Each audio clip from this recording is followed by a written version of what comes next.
There's been so much discussion about the desire of the U.S. electorate, as reflected in the vote last November, to reduce its engagement in foreign affairs broadly, to shy away from new entanglements, and also to turn its attention perhaps a bit more away from the Middle East and toward other parts of the world. And we've seen the intentions of the administration in that regard. But of course, here in the Saban Center, we know that the Middle East doesn't wait quietly for the U.S. administration to devote attention there. It tends to demand such attention.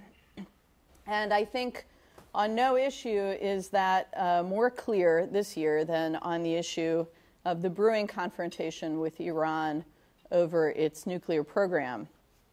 There have been a number of recent developments on this topic that make it worthy of a renewed discussion.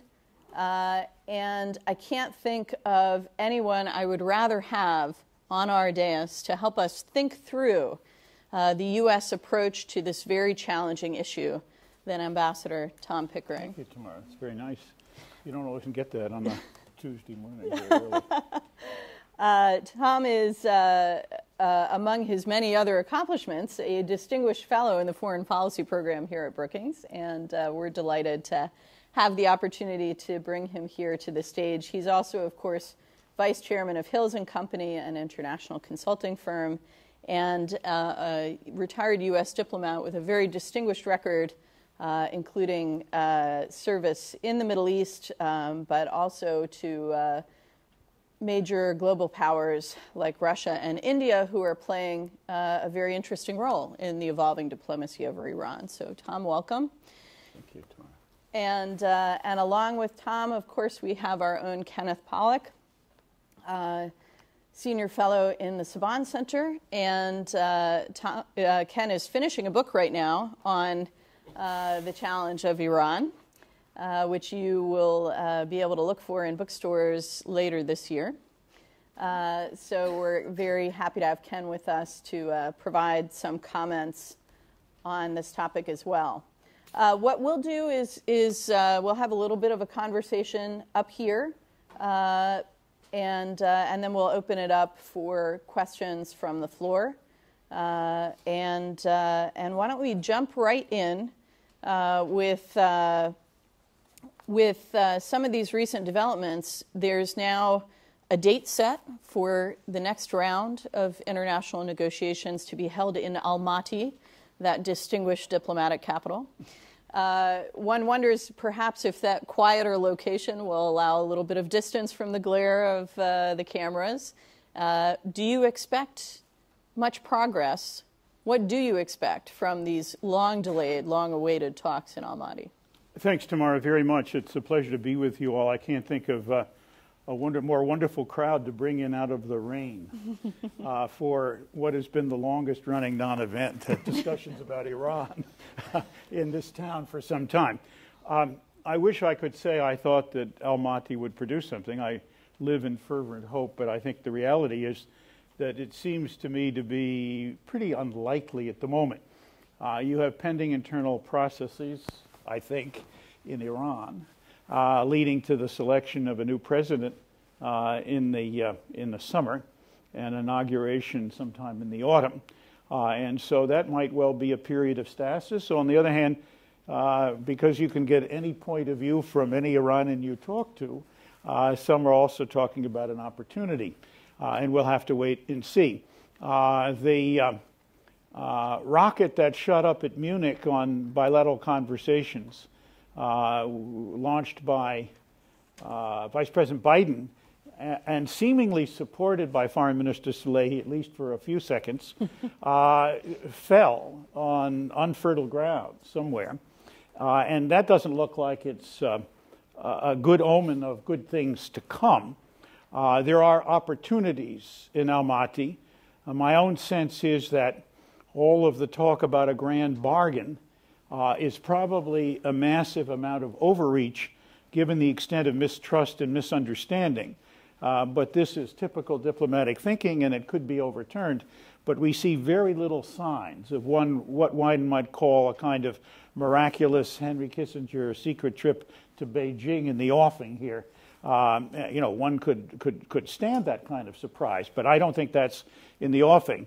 I think that the other side of the equation is something very small could come out that might even help to strengthen the mistrust that is so severe.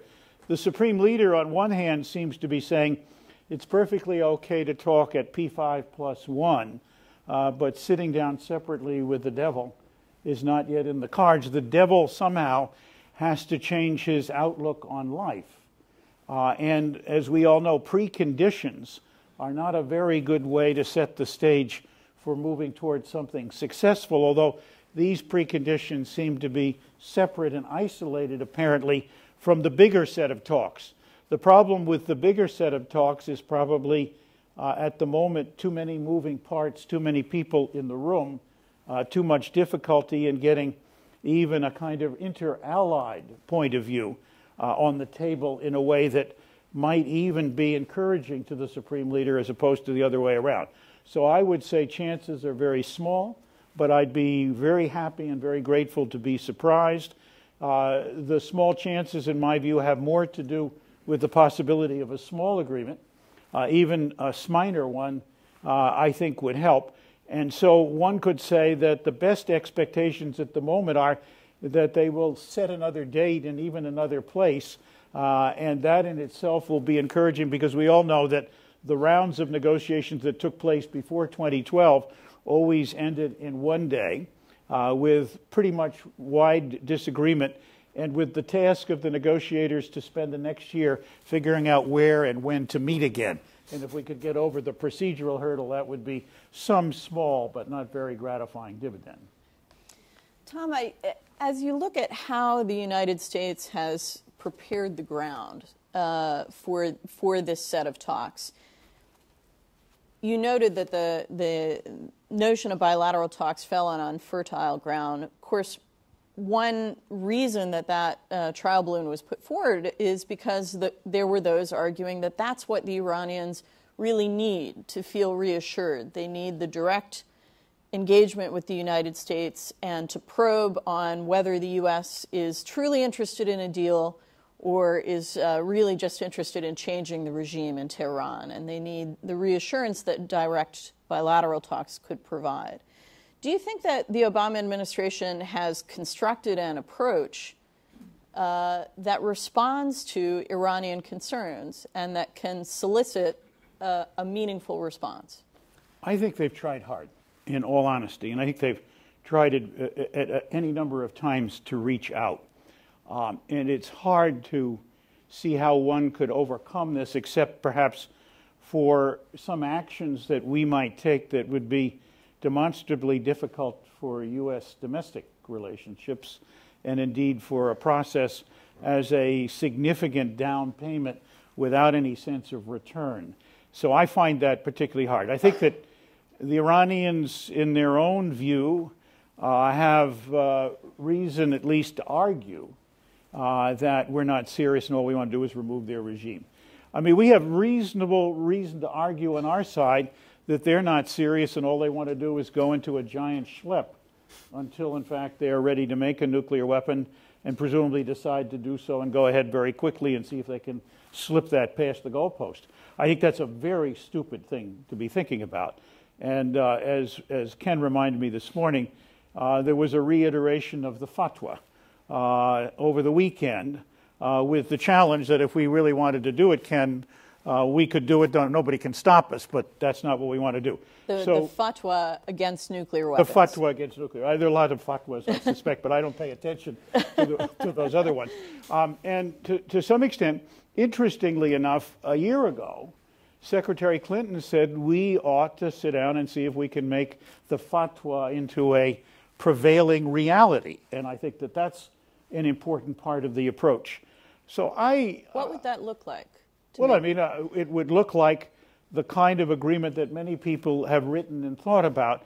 In my view, essentially 4 points at the end game would be very important to establish and to swallow on both sides.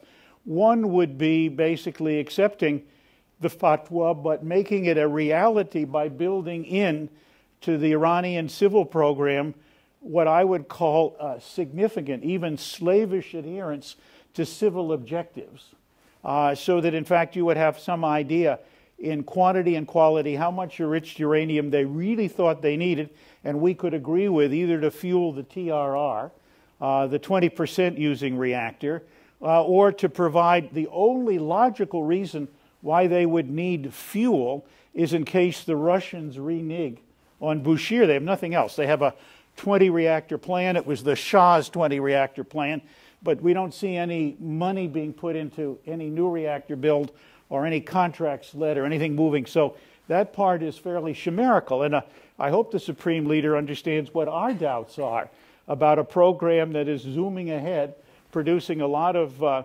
low-enriched uranium with no ostensible purpose other than perhaps legitimately to guard against Russian malfeasance.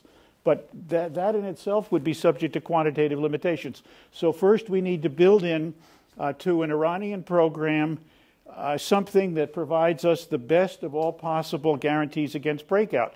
Secondly, I believe that the IAEA ought to be commissioned to say what do they need to inspect that program. Certainly the additional protocol, but I don't think the additional protocol is the end of all inspection technology. We've had experience with Iraq. They have developed new technologies as things going on. Ask the IAEA what is it they need. The Iranians keep coming to us and saying, we only want a civil program and we're perfectly happy to have the IAEA inspected fully. On our side, obviously two things have to happen, I think, at the end of the day. One is those sanctions related to the nuclear program should come off gradually as the kind of program I've talked about on the Iranian side gets implemented. And secondly, we would accept, but it would be de facto in accepting a limited civilian program, their right to enrich, which they keep saying they want to have put on the table, but the two go together in some ways. That kind of spell out at the end of the day would seem to be possible. Getting there is a much harder problem. I believe it has to go by steps and stages. You have to be sure, in fact, that it's going to work, even if you can sit down and describe what it might be. And I might, may not have all the ideas, but those, in my view, seem to be the central ideas that you should have on the table. And the way to proceed is any number of choices about significant steps that they would move to lock in their civil program, and we would move to take sanctions away. I can't help but feel the more we talk about this issue and what a deal could look like, that the Iranian nuclear issue is becoming like the Israeli-Palestinian issue, where we all say, we know what the deal looks like. It's just a question of whether and how we can get there.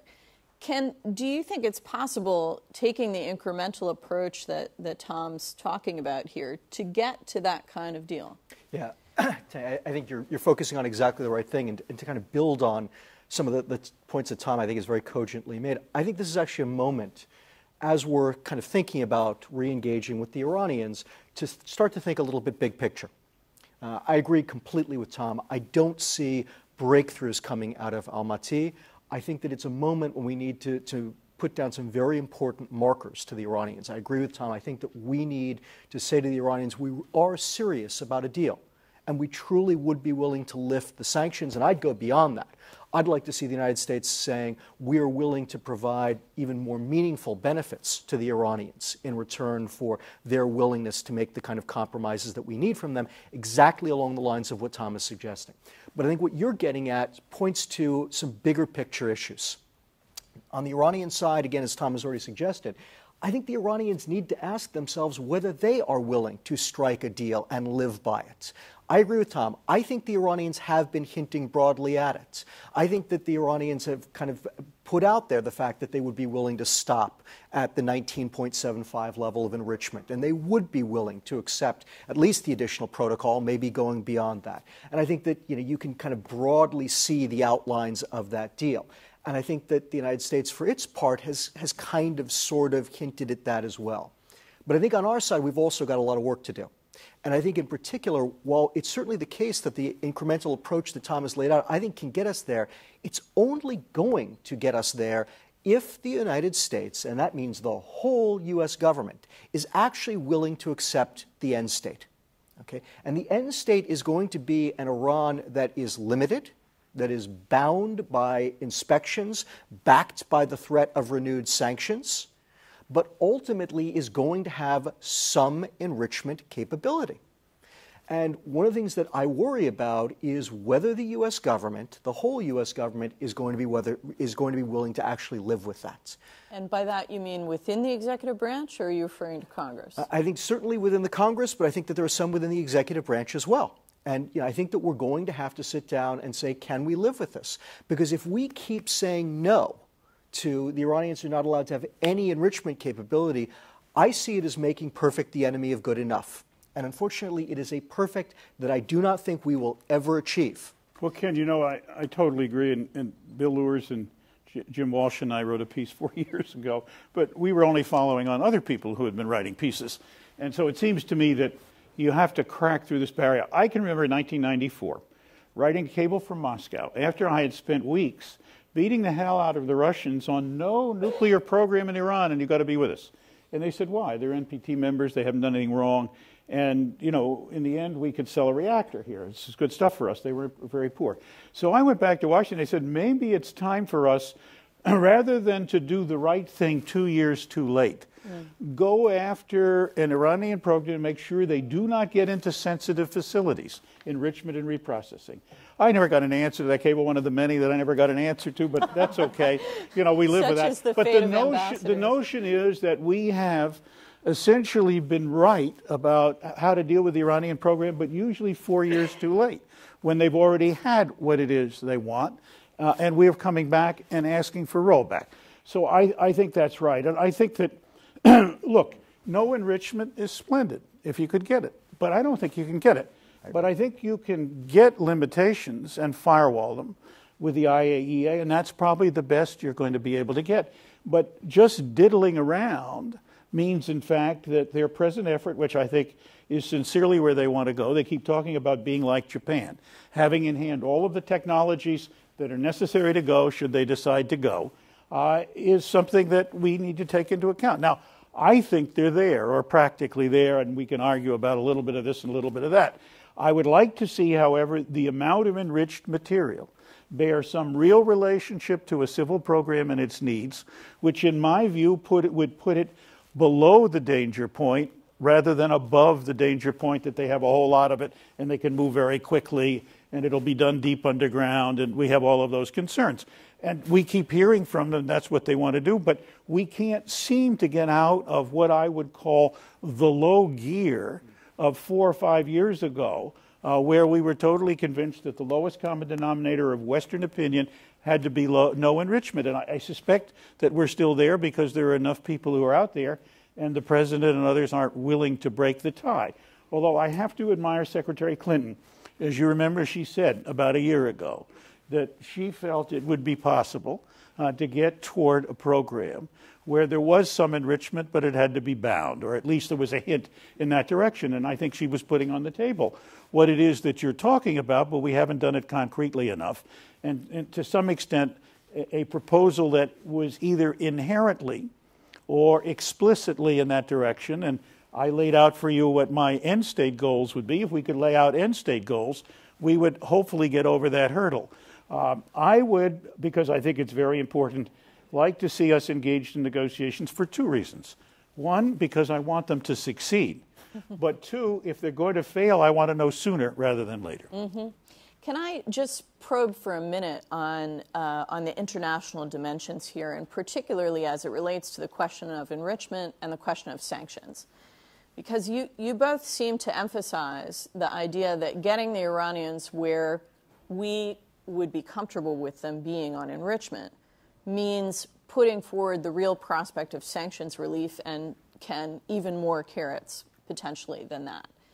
These sanctions were so painstakingly constructed, and they are in their implementation and enforcement so carefully balanced. The U.S. and others have sunk costs here. Is it possible to wield this lever with that kind of fine control, given how difficult it's been to put this package together. Let me just try to. I wanted to intrude a word from my sponsor because this happens to be a book on the costs and benefits of military action against Iran, which a small group of us put together, but got a lot of distinguished signers to comment and help us improve and change it. That came out in the summer. And then in December, we did a similar one, the costs and benefits of sanctions, and we attempted to try to avoid recommendations and tried to let the book speak for itself. It's an unusual book in Washington. But the notion in the sanctions book was very clearly that the sanctions have been in place, some of them 30 years. They involved things other than nuclear, deep concerns over support for terrorist groups, deep concerns over the treatment of their own citizens in human rights terms, and so on. So there are multiple purposes. Yep. They come in multiple ways. Some of them have been done through the UN Security Council, and indeed, as you know, Ken, you and I are speaking heresy because the Security Council resolution says no enrichment. You know, happily, having worked in the Security Council, they can pass another resolution supporting any agreement we could reach and deal with that particular case. Like the British Parliament, there are no rules about revising your position in the Security Council. The third thing is our domestic sanctions implemented by legislation and some by regulation under the legislation, and then we have EU sanctions, right, and indeed sanctions that other people follow that are mandated by the Security Council. The EU seems to be, on this issue, potentially more flexible than we are, and so there is operating room there. There is operating room in not putting more sanctions on that could be helpful as an initial step. And obviously that would be important. Each one of these, the president would have to explain that he's getting value. That the Europeans could take sanctions off central banks and petroleum, for example. That we could do things that I think are absolutely necessary. We have had a long-standing policy of not sanctioning food and medicine for good reasons. And when I was in the Security Council and we did the first sanctions on Iraq, after their invasion of Kuwait, we made it scrupulously careful. That got all screwed up in oil for food. Mm-hmm. And I don't want to spend time here talking about that, but that was a perfect example of how things could go wrong. But the fundamental basis was the right basis, that even in the worst of all possible situations, you don't punish the population, particularly for the sins of their leaders, particularly if they don't choose the leaders. But we have now got a situation where we have browbeaten the banking community to the point where they are deeply concerned even about allowing finance for food and medicine purposes, if the Iranians were prepared to do that, and they have been doing that, to let that go through. So we had, in fact, have given licenses over at OFAC and Treasury for food and medicine sales. But we have created an effective barrier to actually seeing any of that come to consummation, and we should very clearly find some banks we trust in Iran who are prepared to finance that. We have to find more than one because we don't throw all the business in one place, and say we're prepared to license you banks to do the food and medicine purchases. We get over this hurdle. We could put that on the table.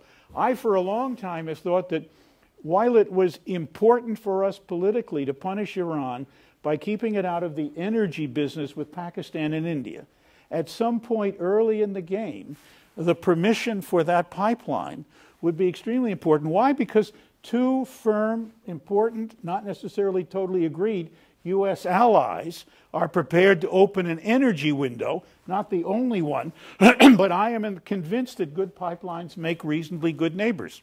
And to some extent, this would, in my view, bring stability to South Asia rather than instability. And while Iran might benefit a little bit, I think there are multiple benefits for us to realize where we're in the shooting ourselves in our own foot mode.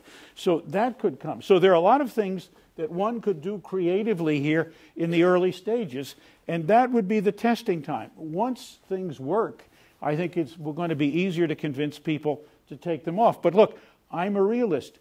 Look how long it took to take sanctions off Russia, even though they weren't implemented, over Jewish immigration. And look how long it has taken us in some other venues to take them off Iraq, even after we invaded the country and created the government. We still had, theoretically, sanctions against Iraq for a long period of time. So the Congress doesn't move with the speed of light. There are a lot of doubters there. That would take a hard effort. But it's the reason why I think we should move. One final point on Ken's very important pieces that I totally agree with. There is the question of what to do beyond nuclear. And to some extent, the complexities are large. But we, in my view, should not close the window in any serious way to dealing with other questions on the agenda, provided obviously nuclear gets a hearing and its part. In part because there may be things that we could do which are the equivalent of taking off sanctions in benefits in other areas that could be helpful, that would be a positive offset, even if you couldn't pull the sanctions off, that could help you make a nuclear deal work and vice versa. So I wouldn't do that. I would not, however, go in with the table with every issue littered with confusing ideas and with all kinds of things.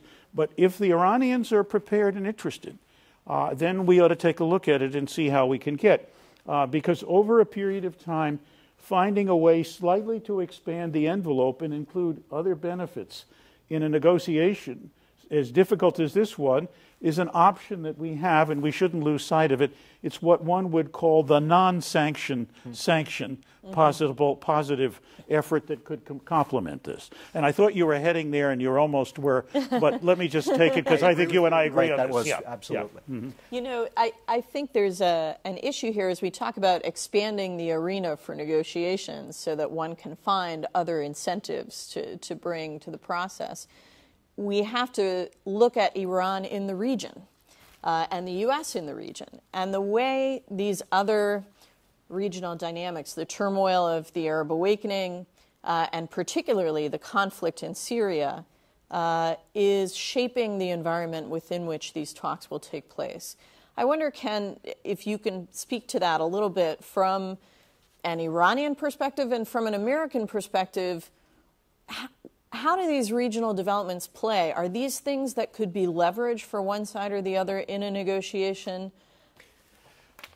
I think potentially both sides can imagine that they would be. I think the reality is that they really can't. These regional events are taking place largely based on dynamics of their own. And our ability, Iran's ability to shape what's happening in Syria, what's happening in Egypt, what's happening in Yemen or Bahrain is extremely limited. I think that there is a strong temptation on both of our parts to try to do so or to claim, and I think that's particularly the case on the Iranian part.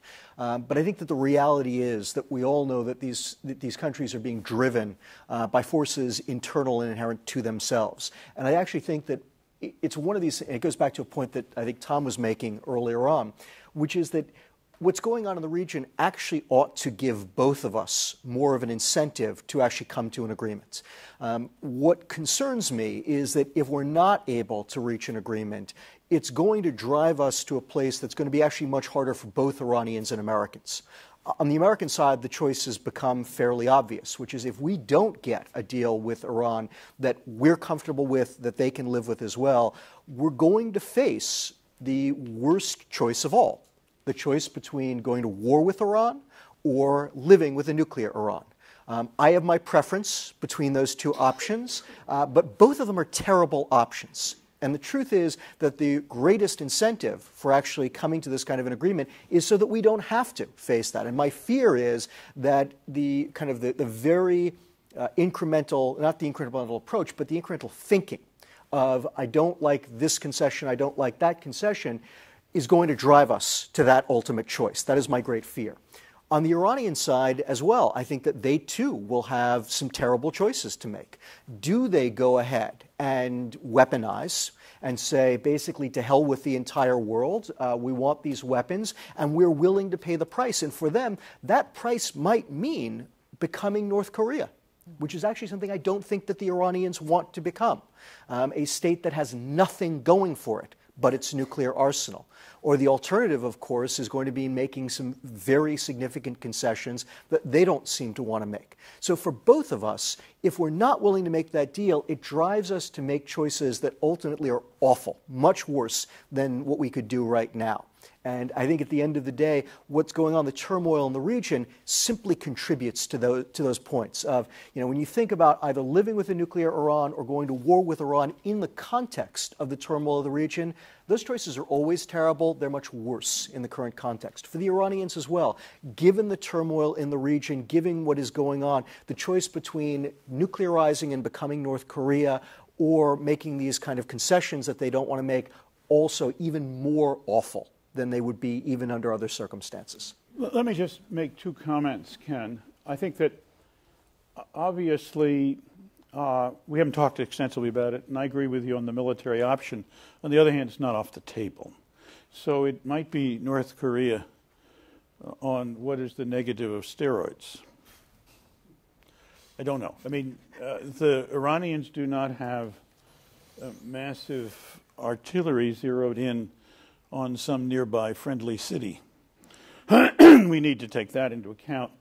On the other hand, I totally agree with you that the Iranians have a long tradition and a great interest, and they want to be a power in the region. And one of the questions we have to resolve, while we can't dictate it, is what our role in the region will be in the future, what their role, what our Arab friends' role will be, and where it will go. In the best of all possible worlds, and this is walking hand in hand into the sunset at the end of the fourth reel of the Hollywood movie, and everything is splendid. You could even think of a regional organization that could contain both. But, I mean, that's pretty far down the road. The second question is that while it would be nice to say there is going to be a line in our discussions with Iran, if they ever get engaged, if we get into any kind of gear, between the regional developments and the Iranian bilateral issue, number one, nuclear, but perhaps others, I think it's going to be hard to do that if the Iranians themselves think there is traction to be gained in dealing with the process. And so one of our problems is not being able to expand the nuclear question. The other problem is if we expand it, do we get into this massive too many moving parts situation? And does that, in fact, lead to a set of negotiations which are engaged but inconclusive, as opposed to finding a way, the other alternative to not being engaged at all, and we face that dilemma. I'd rather, frankly, start by being engaged. I would rather start small than big. I think it's important, however, to be open to reasonable add-ons, but to guard against having, in fact, everything have to be discussed before anything can be agreed. Mm-hmm. And those are the tasks of diplomats once they engage in the process. And to some extent, one of the things you can do as a diplomat is make clear to the other side very early on how you will judge negotiations. Another question you have to resolve is the fundamentals. We totally distrust their commitment on not making a nuclear weapon. They totally distrust the myriad numbers of times we have said we are not interested in regime change. There are things that we could do, including, for example, either being willing to discuss any single event that they interpret as regime change, or set up a hotline, or begin in some ways to take a set of actions, maybe not with respect to the nuclear program, but maybe, as alleged, with respect to other activities that would ease their mind a little bit and tell them we're prepared to do this as a way of conditioning the negotiations. But how about on your side, a few things on your side that would make some sense? Finally, on Syria, I couldn't agree more that trying to solve Syria in parallel with the Iranian nuclear program, and why not throw in Arab-Israeli peace to begin with, is such a horrendous mountain to cross and such a difficult set of problems that I don't think anybody, except in their worst nightmare, would postulate that kind of scenario. But it is true that Iran has equities and assets in the Assad regime. Apparently, they have not yet concluded that the Assad regime has something of a half-life, whatever it might be.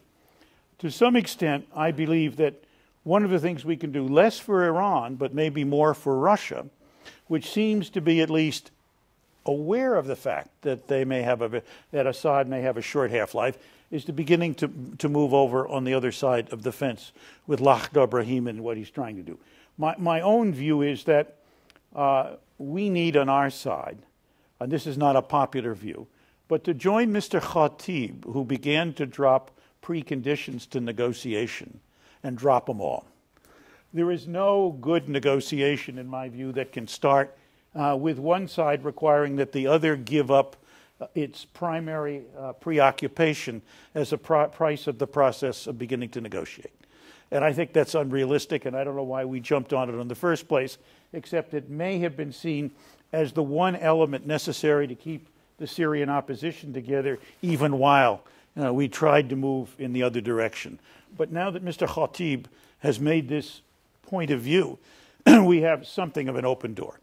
I would very early like to see, and I don't think the Iranians would support it, but they may not object to it, a humanitarian ceasefire based on a commitment to negotiations. I also have my own doubts as to whether a transitional government makes so much sense and whether we ought not to try to move to elections. That a Syrian election commission and a UN election commission, a very robust one, given 4 months to have an election, might be a better way, because we could argue for a year and a half about a transitional government, and then we would argue about elections. But even after elections, I recognize you've got to look at the Annan plan someplace in this mix. And to some extent, that is facilitated, in my view, by elections, but not resolved. So those elements, in my view, seem important. I don't think you could get Iran on our side on those issues. I think you could possibly get the Russians and the Chinese. I think it's worth looking at. And it's a different approach, but it involves all the elements that are out there. And it is going to be a very hard approach, because nobody for a while will sit still for a ceasefire. And how to deal with that is a very hard question. But it seems to me worth looking at. And Iran is there. And if you could find a way, maybe with Russian and Chinese pressure, to begin to diffuse some of their ability to throw hand grenades into the midst of this thing, it would be helpful. But I don't hold out a lot of hope. But I think that's a different track and a different way of proceeding. You know, it's a very interesting set of points, and that was such a thorough proposal that I think you need to worry now about a call from the Secretary General. But if we would look to Iran softening its approach to the Syrian conflict as something it could do to reassure the U.S. and the international community, we also, it seems to me another clear implication of what you're saying is that if the U.S. takes further steps to support the Syrian opposition, that will be read by the Iranians as strengthening their view that we're out to get them. Yes, if we're out to get Assad, are we ipso facto out to get Iran? Or are we going to, in effect, offer them an opportunity, whatever that might be worth? It's probably worth very little. Protect the Alawites, which was something I think we need to do, despite the fact they have a bad record, but everybody in Syria doesn't have a sterling record. But I think we also need to give them an opportunity to say, okay, there's a new Syria forming. Do they want to be engaged or not engaged? And, you know, what are the relationships there? I think that's all very hard stuff. And as I said, I'm not very optimistic that you could get the Iranians on board, but maybe you could find a way to help make them increasingly less relevant, and that in itself would have its own view. Now, do the Iranians equate that with regime change? Maybe. We have to be aware of that. I think that's a stretch. But I think the Iranians could see what I would call increasing value in the opportunity to talk if, in fact, they begin to understand that the region is not all moving totally in their direction all of the time, which I think indeed is the case. It's a particular challenge, of course, given our domestic politics and the fact that there are those in our own system arguing for greater support for the Syrian rebels because they believe it would weaken Iran. So, complicated picture. Why don't we open it up at this point for questions from the audience? We've got a lot of folks in the room. I'm going to try and get to as many of you as I can. Two rules that are fundamental to questions at Brookings events. Number one, please identify yourself before you ask your question. And number two, make it a, that's singular, question, which means it has a question mark at the end. And why don't we start with Barbara Slavin here in the second row.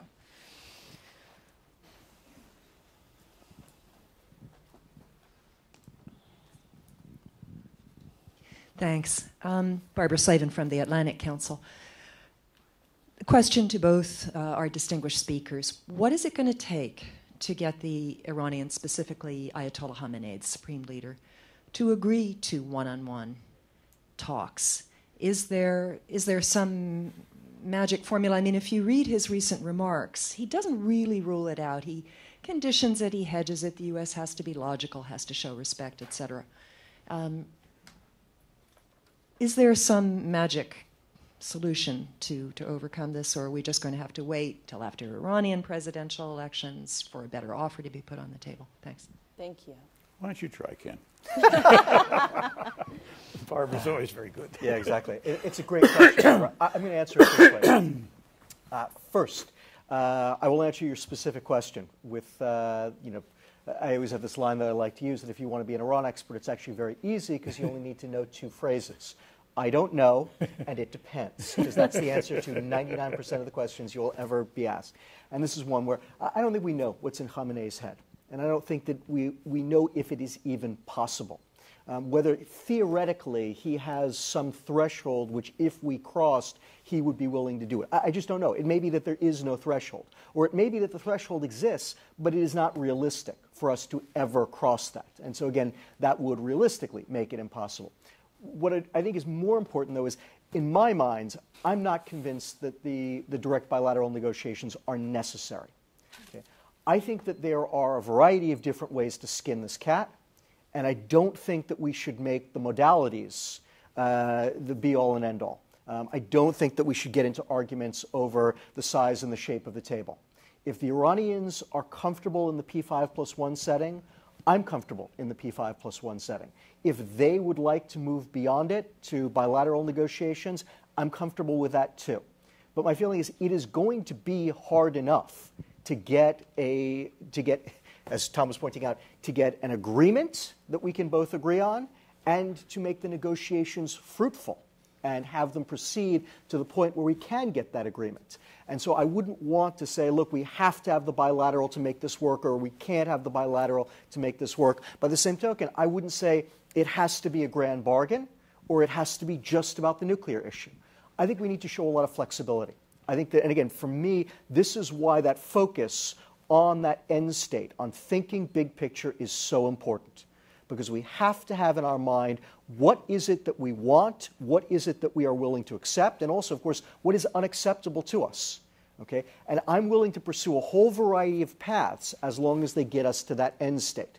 And the paths that we take are much less interesting to me than getting to that end state, because that end state is going to be hard enough. Just maybe 1 or 2 other points. I think Ken's done a superb job, and certainly not much I can do to polish it up. My feeling is he's entirely right that we ought not to let process be the sole determinant. On the other hand, the process on the other side, the P5+1, is, in the view of many, not very good. And it has problems of personality, has problems of internal differences, as Ken pointed out early on, which are only reflected in the USG, but maybe easier to resolve in the USG than they are in the P5+1 at the moment. But I think that can be done. Secondly, I think we have to stick with what we have got and try to make the best use of it and see where we can go. The notion that the bilaterals are going to be millennial, I think, is wrong. I think they're necessary, but probably not sufficient in the end. And even at the end of a very successful bilaterals, you'd want to go back to the P5+1 and then maybe to the Security Council for some ratification and reinforcement process, because they're all engaged in this. And I think that that's important. But I think we ought to be open-minded about the scope of negotiations. I think we should be single-minded about a determination to keep the negotiating process going, even if it involves a few extra hours in Almaty to try to set another time in another place if we can, or a commitment if you can't get the other. That we will come together again fairly soon and good to move it ahead. We have to respect internal Iranian processes, however much we may disparage them. And if they want to have a new president in place before they undertake difficult negotiations, and that's a significant sign that maybe if that process is passed, we could get on a little further, okay, we've got to accept that. I don't think the time is pushing us as rapidly as that. I certainly hope it's not. I think it's a good sign that the Iranians continue to convert 20% material to metallic powder as opposed to keeping in gaseous form. And that's minor technical stuff. It can be reversed, but it gives us a little extra window of time. And I'm not a physicist, so I can't tell you how much, but at least I'm persuaded it gives you a little bit of extra time, and that's helpful. So I think that time, openness, Ken's principles are all right in trying to deal with this. And we ought to try to manage process to suit our needs, but that ought not to become the end-all and be-all of the problem. It's a little bit like, if I could take a shot, at the Turkey-Brazil deal, where the process of getting sanctions seemed to be much more important than the process of getting even a preliminary agreement on what to do about some of Iran's LEU. And I think that was too bad. I think that was a missed opportunity. Tom, you raised the issue of calendars and schedule. And I think it might be useful for this audience to talk a little bit about what the window, time-wise, for diplomacy looks like this year. Because certainly if we look at what we knew or what we think we know about rates of enrichment, there were a lot of people saying that by the summer, Iran would be at a dangerous point in terms of how much more highly enriched uranium it had acquired. And of course, you noted that the presidential transition will not be over until the fall. So do we need to worry about some of these international actors creating too much pressure on the process? Is there a window that's fairly narrow? Or beyond Iranian unilateral decisions to convert uranium to powdered form, are there other ways to keep that window open? It's a very interesting question. First, if I were Prime Minister of Israel, I suspect I'd want a deal as soon as I could, and I'd want the U.S. to attack if I couldn't get a deal that was satisfactory as rapidly as possible, and I would want to stay as far out of it as I could. But I think that that's a moving set of timelines. My own sense is that the more low-enriched uranium they have and the more 20% they have, the more we have the right to be concerned because it provides for a larger, more rapid breakout possibility. On the other hand, I don't know. It's like plumbing the Supreme Leader's mind on what red lines we have to cross to disabuse him of the regime change idea. I don't know the answer to that particular question. I can see 4 separate pieces of time somehow bounded by the uncertainties of when we get to a critical amount of material. My own view is the much more critical question is if they take steps that indicate they're moving beyond 20%. And since this is all happily under IAEA supervision, I wouldn't mind slightly strengthening that. But I would also be very worried if the IAEA began to see in Fordow or elsewhere with older new centrifuges more material coming off above 20%. I would be very worried if they dismissed the IAEA. I'd be even more worried if they decided to get out of the treaty, a la North Korea. Within the timelines that are interior Iranian politics, I suppose, the run-up to the election, the time when they reveal which candidates are in and which candidates are out. I guess it's the Guardian Council, but I always get this screwed up because there's so many councils that I can't keep track of them. The second is during the electoral period, which I think will be a harder period. If they are aware of internal politics, it'll be tougher. Then the period after the election and before the inauguration, some argue might prevent a window because there is, in effect, no president or a de facto president.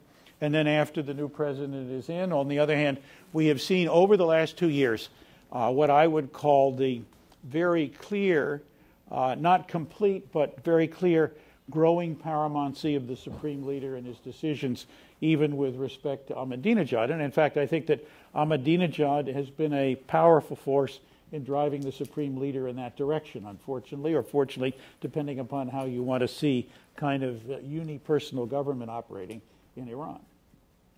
Thank you. Okay, we'll take a few more down in front, if we can get the mic down in front here in the first row, and then we'll go to the third row.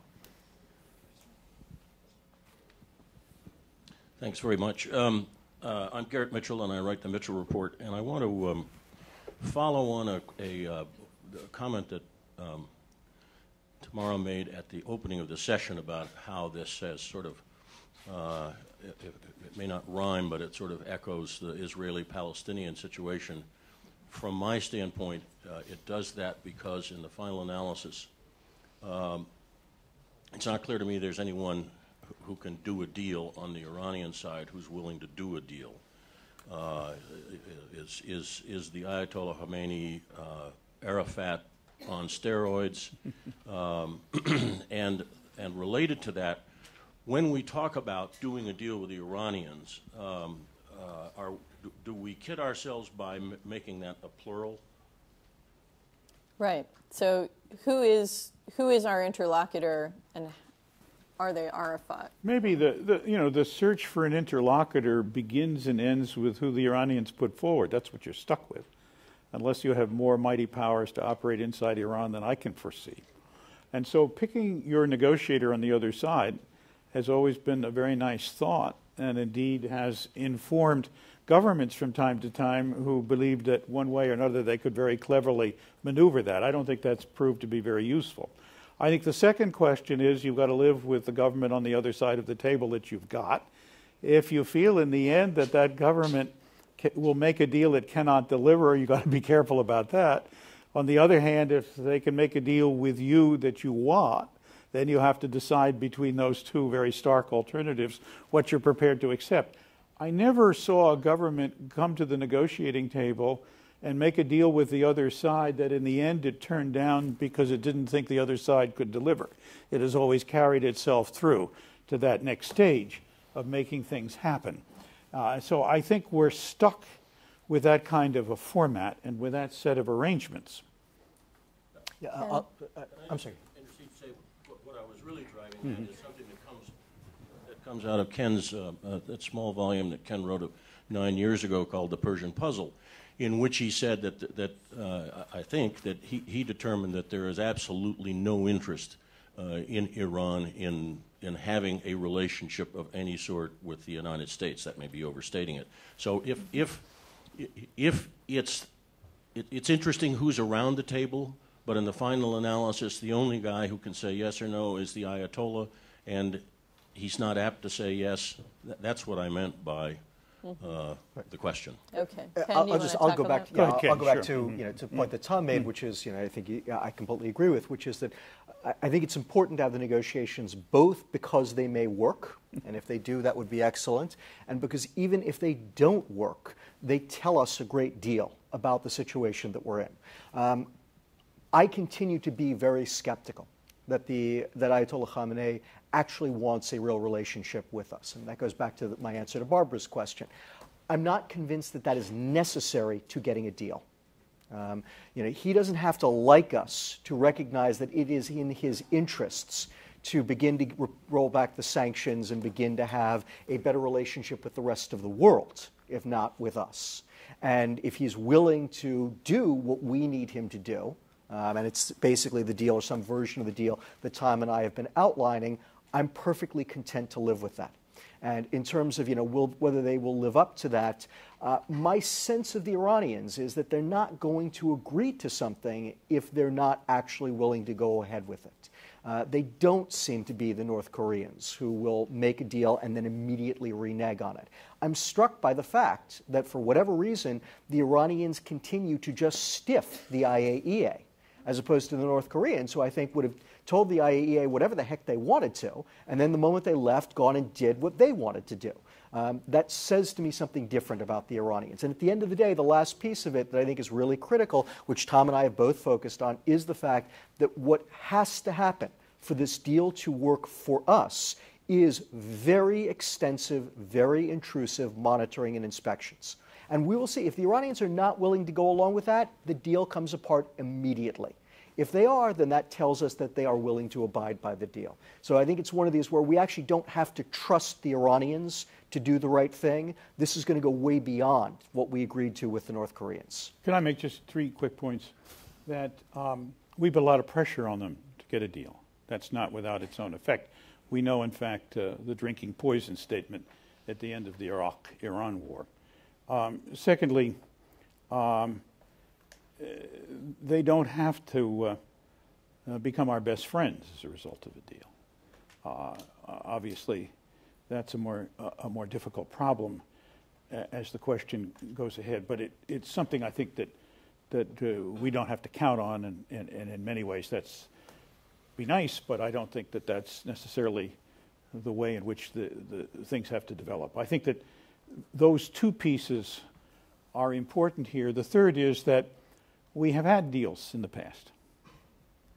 I think more or less stuck with.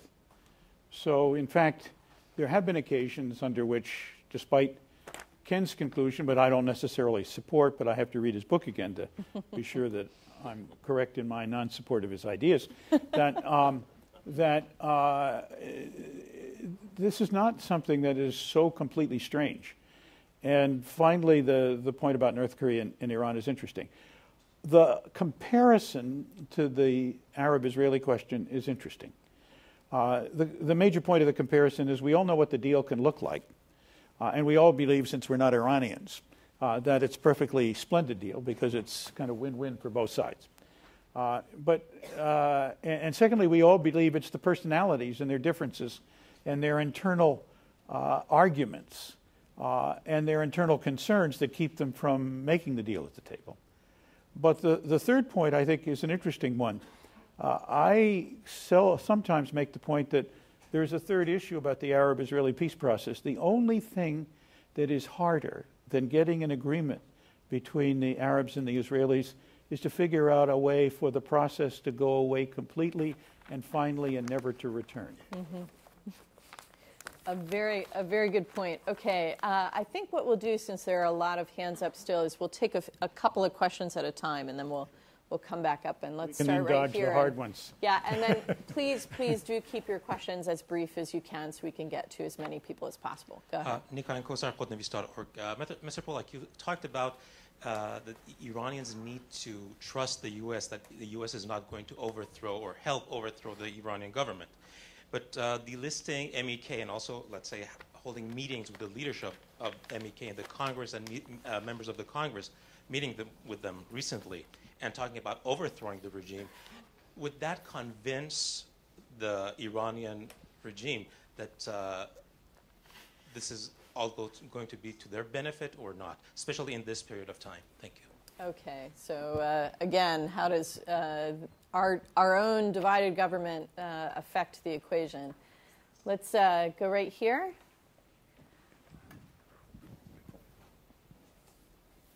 Thank you. I'm Paolo Cotta-Ramusin, Secretary General of Pugwash. In my dealing with the Iranians, I think that the thing which I learned most is that they care about the matter of principles.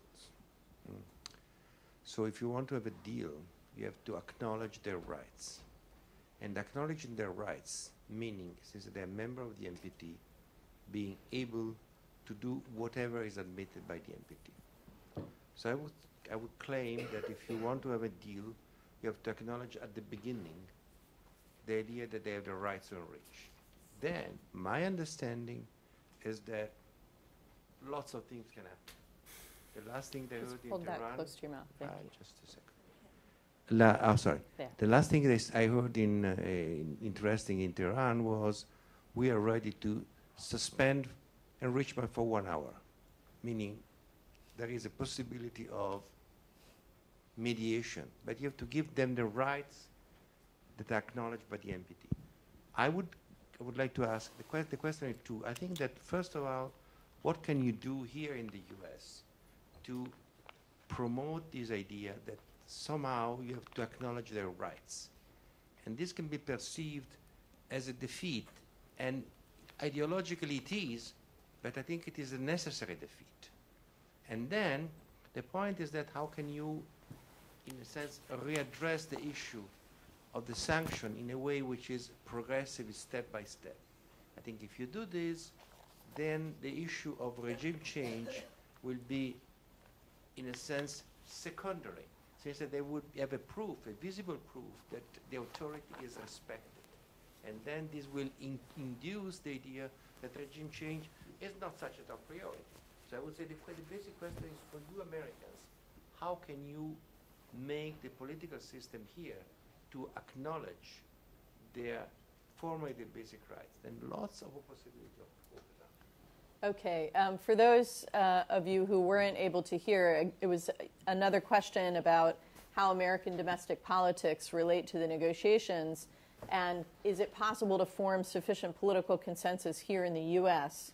that on what the Iranians view as their clear rights under the NPT and their minimum for a deal, including the right to enrich, which both of you addressed a bit in our discussion earlier. But this, the domestic politics here for the United States are not simple. So how do we tackle this? Of course, sure. You know, this is something that this is one of the reasons why you and Bill Loris have been doing a lot of this work. Yeah, right? no, let me begin with the MEK. I think it was a bad decision. I think it was a dumb idea. But in effect, that was done presumably for lots of extraneous reasons to Iran. On the other hand, we now have another barrier to cross with the Supreme Leader. And I think that that's there. I think that only through conversations and then actions or actions and conversations can you get there. And it was the same problem about having Vice President Biden talk at Munich while almost coterminously we were tightening up sanctions. To some extent, we need more syncopation, or we need some more appreciation of the interrelationships. On the right to enrich, I mean, I'm perfectly happy to do it. Not that I think the U.S., by any stretch of the imagination, is the authority that authorizes rights to enrich under NPT or anything else. It's a little bit of a exercise in kind of illegitimate grandiosity. On the other hand, if that's what they want, I think we should be able to say it. Our problem is that they are not in good standing with the IAEA yet. And while I think that's a diversionary problem, what they did in 2003, I hope they don't do again. And one would like to have a truth commission kind of exercise with the IAEA on that and get it out of the way. It is not a primary question to be resolved for the future so much as it is to clean up the past, a little bit like sweeping up after the horses in the Memorial Day parade. And it ought to be done. But it is a cloud over the right to enrich in terms of standing. The second question is, how do we deal with the Security Council? The notion that Iran can pick and choose its Security Council resolutions is not a happy notion. It is not of the it's not of the character, I suppose, of the threat of regime change, but it has some of the same kind of nonchalance about what's mine's mine and what yours is negotiable. That also the Iranians, I think, need to realize as they go into a negotiation that there are two sides to this issue, and that the one side, all satisfactorily resolved by enshrining their great morale and moral principles as a necessary kowtow to them in order to begin the process, is costly. But we would have the right on our side to expect something equal, reciprocal, and opposite. And to me, neither of these kind of preconditioned pieces make a lot of sense. But I would be very happy to say that if we have a deal and your civilian program is going ahead, we, of necessity, of course, recognize your right under the NPT to have a civil nuclear program. All we need to do now is to define that program. And I think once we're over the hurdle of no enrichment, some enrichment, we're over the hurdle of being able to do that. So far, as Ken points out, we may not yet be over that particular hurdle. And I think that, you know, there are people on the U.S. side say, well, I'm happy to get over that hurdle, but I want to sell it for something useful. So you have all of those negotiating pieces. Let me answer the two questions in this way. First, I just want to be clear. I think you may have me confused with someone else, maybe with the other Pollock in town who's writing on this. I've never written anything about the MEK, and I also, on this issue of trust and regime change, you know, my thinking is the following, and I think it's a little bit different from what you expressed, which is, first, I'm not sure we ever will be able to get Khamenei to trust us that we're not trying regime change. Again, it goes back to my answer to Barbara's question. And if that's the case, then one of two things is going to happen. You know, first, I'm willing to do some things to convince them of that, although again, I think that, as Tom keeps suggesting, it's an important one. The problems aren't all on the U.S. side. There are problems on the U.S. side. There are equal or greater problems on the Iran side. So I don't think that we need to be constantly turning ourselves into pretzels and expecting the Iranians to do nothing. If we can't get them to trust us, one of two things happens. Either we don't get a deal, And okay, that would be a shame. That would be awful in many ways, but at least we have some clarity there. And I think that clarity is very important and sorely lacking right now. But alternatively, it may be that the Iranians, and I would hope that this is the case, that the supreme leader will actually realize that if he is afraid of regime change, the smartest thing he can do is make the deal. Because the sanctions are crippling Iran. They are breeding enormous internal discontent.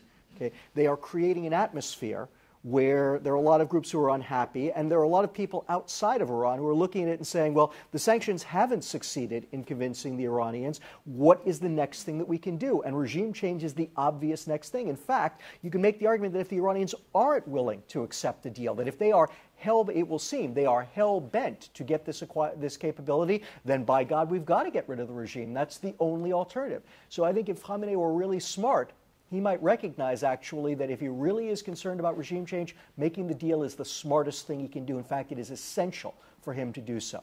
With regard to your point, I'll simply add to Tom's points, which I think are absolutely excellent, the point that I think is important for us, which is that I think the United States is going to have to recognize that if we're going to get this deal with Iran, we're going to have to let the Iranians crow about it. They're going to have to be able to declare victory, which I think is an important element coming from your point about principle.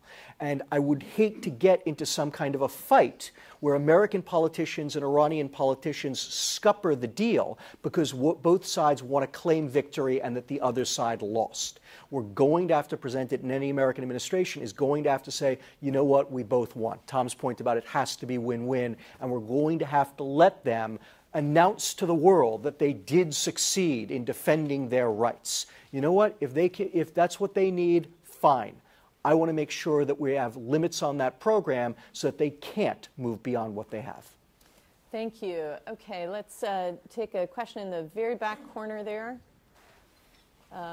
And then right in front of him, there's another question we can just take. Daniele Mauro, Johns Hopkins Science. The question is, why do we care so much about Iran and not about North Korea, for instance? Okay, and then just pass the mic to the gentleman in front of you. Yeah, there.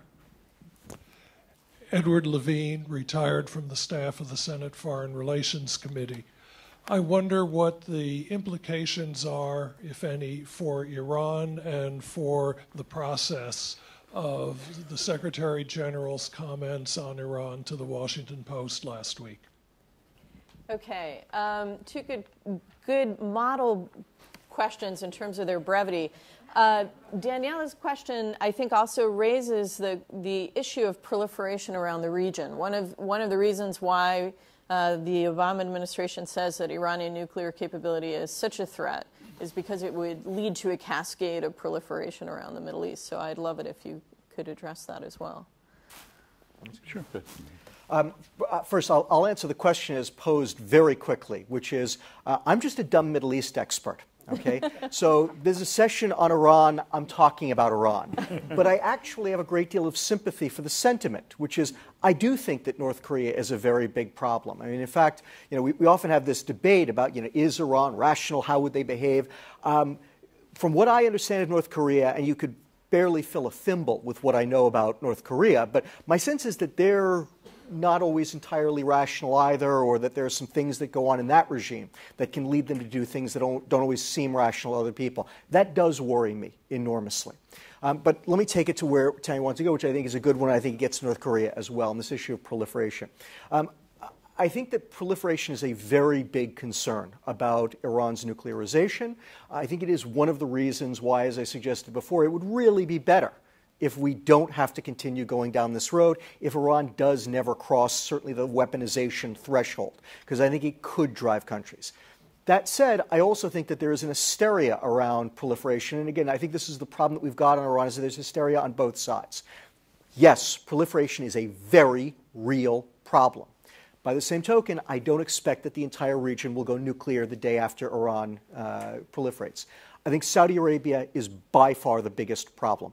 I think that the Saudis are very fearful of the Iranians, and I think that they have a whole variety of rationales for why it makes sense for them to have a nuclear capability of some kind the day after. That said, I think even within Saudi Arabia, there are disincentives and there are all kinds of clever things that the Saudis can do.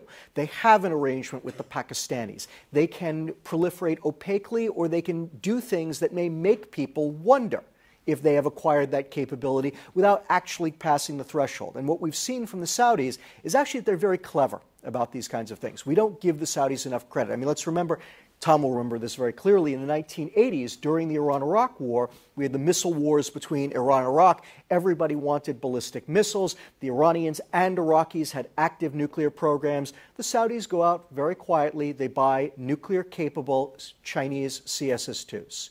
Okay. Nobody knows whether they got a nuclear warhead. I think most of us believe that they probably didn't, but the Saudis never answered the question. They assured us, they made all kinds of warm and fuzzy noises, but they never said categorically that they were never going to do so. And that, again, left this ambiguity that's very important. Beyond the Saudis, the UAE has its own reasons, but who knows if the Saudis will be interested in having the UAE go down that path. Turkey, certainly some risk there, but their NATO membership is very big. They may not go in that direction. Egypt, I think, is the worst case. The Egyptians have a lot of other problems on their plate, and if they didn't proliferate as a result of Israel, then it seems hard that they would do, or unlikely to do so in case of Iran. So just to sum up my point, come back to my first point, proliferation absolutely is an issue. It is a very big issue. It is one of the reasons why it would be much better that the Iranians never acquire this capacity. By the same token, we also shouldn't push that point too far and suddenly assume that the entire region explodes into nuclear proliferation and then nuclear crises and then nuclear war thereafter. President Kennedy famously predicted that we would live in a world of 25 nuclear states within about 15, 20 years. That still hasn't come to pass. There are strong disincentives. But there is also no question, to go back to your starting point, that proliferation is a problem, especially when it goes to countries like North Korea. Okay, on the North Korea-Iran question, I'm concerned about the dichotomy of dealing. But North Korea has a different set of relationships. As I mentioned earlier, it has enormous capability to do very serious damage without the use of nuclear weapons to South Korea. And that would be a huge mess. It lives next to a very large country that looks very much at North Korea as a buffer arrangement, which keeps, for the moment, hostile or semi-hostile or potentially antagonistic or even just friendly military forces away from its border. And that is interesting. My own feeling is we do not have enough conversation, at least that I know about, with the Chinese over the future of the peninsula. And I think there are important steps to be made. We are not yet where we are in Syria, maybe thank God, but we are not yet where we are in Syria in terms of the kinds of conversations that may have to do with some inevitably change in the future. However, if that happens, I can't see the supreme leader being radically comfortable with the notion that the wonderful regime in Pyongyang is no more, and that there is some new, perhaps more benign, more helpful, more united Korea for the future, which is, I think, what we're all sort of pledged to without being specific about either how to get there or what the overall formulation might be like. So be careful what you wish for. It has unintended potential consequences that need to be looked at very carefully. The second point on proliferation, I agree with Ken. I perhaps am a little more concerned that were Iran to go, the impulse would increase. One only has to see, in the last 2 years, the sudden interest in civil nuclear power programs in some of the oil-rich and non-oil-rich states of the region to be a little concerned, but it's a great opportunity for us to get the right kind of 123 agreement with them to try to nail it down. I also think there is a very interesting question out there that has pros and cons of significance.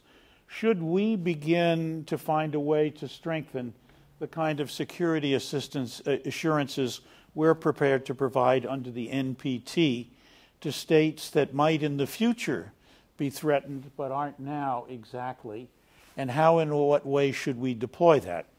It would have, in my view, for the right agreement with Iran, some potential, even if it's seemingly millennial now. But we have to be careful. We have seen in the neighborhood a problem for Iran, at least with respect to other nuclear steps. And is Iran, in fact, responding? Well, a country that doesn't admit that it has any interest in creating weapons is a hard country to pin down on why it might like to have weapons. On the other side, is there a role for the United States, as I said, in strengthening those assurances, or are we now so close to the new idea of containment, which is basically seemingly to permit Iran to go nuclear, and then deal with the aftermath through deterrence and other relationships that we are now blocked from adopting elements that might otherwise be useful but could be seen or misinterpreted as swinging, pivoting, rebalancing toward containment? I don't know. Those are questions that are out there that I think need to be part of the dialogue, and about which I think there are no really rapidly available happy answers. And then the UN Secretary General has had an interesting time of it. Of course, he went to Tehran and met with the Supreme Leader during the Non-Aligned Movement Conference, but then made some very critical comments. So how is he trying to position himself here? Well, I think he's hopefully trying to position himself strongly in favor of non-proliferation, regardless of the need on his part to stay in touch with all member states. And he's got to find a way to step over that bridge without having one foot stuck in either side. And so far, okay. But so this is just a balancing act. Well, I think it has to be a very serious part of the balancing act. And he can disagree with member states who seemingly are acting against what is the preeminent influence. How many members of the NPT? 190 some? Only 194 members of the UN. So, in fact, it is a very universal agreement. Okay, I think we have time for one more very quick round in the center here. The gentleman in the tan jacket, yes, and then the lady 2 rows behind you. Please be brief. Hi, Jonathan Reinhold, visiting professor of Israeli politics at George Washington University. Strangely enough, I have a question about how Israel fits into this. President Obama is going to be visiting Israel very soon. We've spoken today about the 20% enrichment deal. The conversation in Israel hinges on the other side to that, the credibility of the United States if a deal does not go along those lines of using military force. And the big question is to do with the trigger. What would trigger that? So I'd like to hear your opinions on the visit and what you think of that whole debate. Thank you very much. Please. Hello, Christine Vargas, recent graduate, Johns Hopkins SAIS. Thank you so much for being here. I have a million questions for you guys, but I'll stick with one. Thank you. And it has to do with power players. The current government in Iran is very right-wing because the Ayatollah built it that way over the past 2 decades. But every government has its hawks and doves. Are these factions and any others that exist unified in their vision of a future Iran that's either engaged with the region with nuclear energy or isolated with nuclear weapons? And what does the next possible generation of power players feel about this if we assume that regime change doesn't happen, and that includes the opinion, if we get one, of a new Ayatollah? Thank you so much. Okay, so even brutal autocracies have domestic politics. So is there... Why don't I start, give Tom the last word? Okay. Let me take those questions in reverse order. And these are huge, wonderful questions, and I wish that we had more time to really deal with them. In answer to the question about Iranian politics moving forward, again, I'm left with I don't know, and it depends. And I think that I think it's important to remember that because we have such limits on our understanding of Iran. And what's more, Iranian politics are such that it is very hard to know which direction they're going to develop in, especially when you start projecting out to the future beyond this supreme leader. And I come back to a point that Tom made that I've also echoed, which is I don't know what the answer to that is, but I think that we have to find out, and that I think that part of what we need to be doing is trying to show the Iranians that there is a path whereby they can attain at least their minimal objectives, as long as their minimal objectives don't include things like trying to destroy the United States of America, Israel, Saudi Arabia, other friends of ours. If that's not part of their minimal objectives, and I assume that isn't, that they can attain their minimal objectives through a path of compromise and negotiated settlement of these disputes. I don't know whether that's possible. But I think that it is critical that the United States explore that and that we put on the table a deal that the Iranians ought to be willing to accept because it is consistent with at least their declared statements. And that will at least give us some insight. Professor Reinhold, it's a pleasure to meet you. I'm a great admirer of your work. And again, I wish, as an old military analyst, I wish I had lots of time to explain this. I can't. Glad to talk with you offline if you want to. I will simply say, I think that Ehud Barak had it right. Okay? And when he's talked about a zone of immunity. Israel has entered that zone of immunity. Fordo is operational. Okay? That's not to say that Israel does not have a military option. It is simply to say that Israel's military operation, which was always going to be difficult, has become much more so. Okay? That military option is going to persist in its current state until Iran actually fields an arsenal. So as far as I'm concerned, as long as Iran doesn't field an arsenal, the Israeli trigger is now completely elastic. Okay? They can go tomorrow, they can go 2 years from tomorrow, as long as Iran has not declared that arsenal. It does not affect their ability to do what damage they can. Ultimately, their ability to do that damage is limited. The same thing for the United States. As long, pardon me, the massive ordnance penetrators, the MOPS, as long as the MOPS can clean up Fordo, then, pardon the pun, then we've got until Iran fields a weapon. And that means that we actually have quite a bit of time. That's not to say that I have a problem with what the Israeli government is doing. While I don't always like the way that the Israeli government does it, I recognize that Israel has played a very important role in keeping international focus on Iran. Had the Israeli government not done that over the last 10 years, I think that the world would have forgotten about Iran a long time ago, and I think that we would be living with a nuclear Iran. Tom, it does suggest, though, that one trigger might be the removal of material from Fordo. Well, look, let me just do the two questions in the same order. I think that Ken is right. In simple terms, a proposal on the table to Iran, which essentially does what Iran continues to claim it wants, is not capitulation, in my view. It is something we can live with, particularly if Ken and I both agree, as we do, on the value of the inspections and indeed the strengthening of the inspection system. And so let me leave it there. Defining hawks and doves in Iran and following the various courses of action and trying to decide who's on top of where is an eminently respectable and indeed extremely valuable profession. The real problem is that it hasn't given us those scintillating moments of deep insight that would help us in the negotiating process in a way to get it through. But it is, I think, moved us in the direction in which I think Ken and I agree, is that we put something on the table that we believe has reasonable chance of succeeding, which protects our important interests and which, in fact, gets as close as we can to meeting what they continually say they want.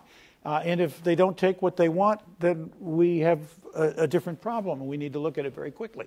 And we have ways to deal with it. That takes us to Israel. This little book came to the conclusion that as of the summer, zones of impunity, immunity, whatever aside, Israel had a capacity probably in the neighborhood of a delay of the Iranian program for 2 years. In the U.S., 4 years, maybe a little bit more. And they related to different styles of attack, different capacities of attack, different times for the duration of an attack and everything else. None of them in any book I've ever read, short of a permanent occupation on the ground of Iran, has the capacity to stop forever. So the first thing we have is the military is a temporary solution. Mm-hmm. And the notion that maybe something will turn up.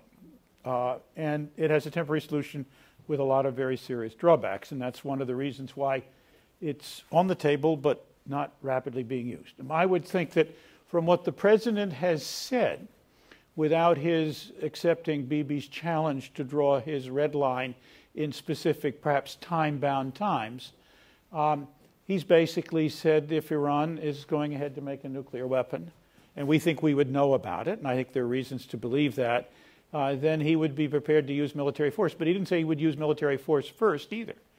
There may well be things that he would want to do before using military force, depending on judgments about time. And they all relate to the questions of what you know, when you know it, and how you're prepared to take advantage of it. I think he has rejected pretty well the notion that as Israel ostensibly loses capability to achieve the 2 years, or begins to lose the capability to get to 2 years, from his point of view, that is not the reasonable, rational trigger for military action on the part of the United States. And I think he's made that very clear. And I think the Prime Minister accepted that in his UN speech where he put the delay in. We are now facing, again, the end of some kind of nominal delay period. Are we again going to argue about time and military force and when to use it? I have no idea. A lot will depend on the visit. I'm delighted the visit is taking place. As you know, I was ambassador to Israel, and I would, if I were there, have fought for it in the first year. It was a logical and important step to take, and something that I believe was missing from the equation, which should have been there early. But I'm delighted it's taking place now, and it presents another opportunity, not to resolve all problems and difficulties, but clearly to see, in fact, that the kind of tenuous and messy modus vivendi we have, can that be continued? Because on the time side, I think there is, one, a clear commitment against a weapon. On the other side, there is no clear commitment that this has to take place by a date certain, and that seems to me to be the essence of the deal at the present time. My feeling is that's helpful, that will continue to hold things. I think frequent forays into aggressive military stances without producing a result is like frequent predictions that the bomb will be in their hands next year. And each one of these has been right only insofar as it has been repeated on a regular basis. Let me leave it there. All right. Ladies and gentlemen, please join me in thanking Tom Pickering and Ken Pollack for this fantastic discussion. Thank you so much. And we'll see you next time. Thanks tomorrow.